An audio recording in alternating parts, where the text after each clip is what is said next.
Pasik. ลูกตาล তালে সারবুদা না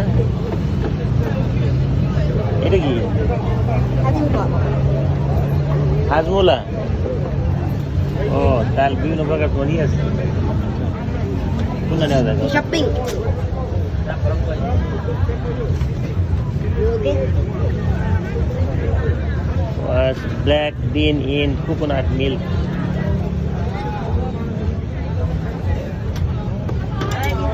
এই এদিকে আছে এগুলো হচ্ছে মোস্ট পপুলার ফুড থাইল্যান্ডের মোস্ট পপুলার ফুডগুলোর মধ্যে এগুলো বিভিন্ন ধরনের মিল টাটা টাটা দিয়ে বানায় ওরা এগুলো যখন আমরা লোকালি খাইতে যাই তখন মানে যখন স্পটে যখন আসে টুরিস্ট স্পটে তখন এগুলোর দাম অনেক বেশি থাকে আর যখন টুরিস্ট স্পটের বাইরে থাকে তাহলে দাম থাকে 50% লেস অর্ধেক কম দাম থাকে